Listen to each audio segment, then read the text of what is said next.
Calorie counting has a major problem, and you've probably experienced it. The hunger, the tiredness, the frustration of hitting plateaus even when you're doing everything right. Calorie counting does not work the way that most of us think it does, and in today's video, I'm going to talk about why. Years ago, I used to think that the only way to lose weight was to count calories, maintain a strict calorie deficit, and you know what? I did lose 40 pounds, but it was complicated. It was a tremendous amount of work. It was expensive, and I never felt great. So I ended up giving up on it. I did gain back that 40 pounds, plus more. And then it was years later that YouTube fed me a video that I clicked on that absolutely shocked me. And it sent me on a 2-year rabbit hole that I'm on to this very day. I learned that the body does not burn food. It doesn't burn calories. It uses food to build, to repair, to give us energy. After I understood this, it changed everything. We need to not count calories. We need to feed our body. What I learned in connection to calories is that calories were just designed as a way of measuring a unit of heat. It was not designed to help us eat nutritiously. So if you eat 100 calories of meat, your body is not going to process that the same way as 100 calories of candy.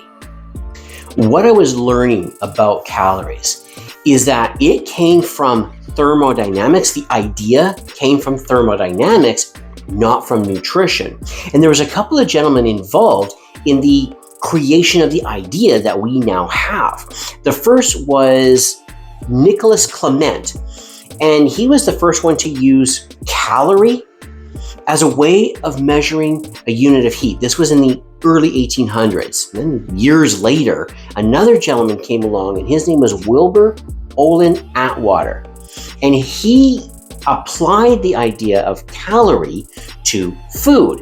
Burn it, how much heat is released from that burned food.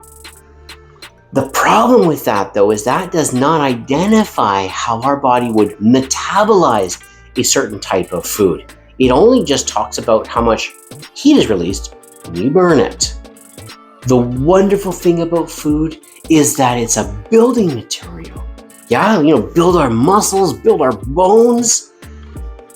Hormone production, help with our, not help, it builds and maintains our brain, our immune system, all comes from food. Our food is a building material, not just an energy source. So one of the biggest myths out there is this idea that we have to eat carbohydrates in order to maintain energy in our body. And this is just not true. Have you ever heard of gluconeogenesis?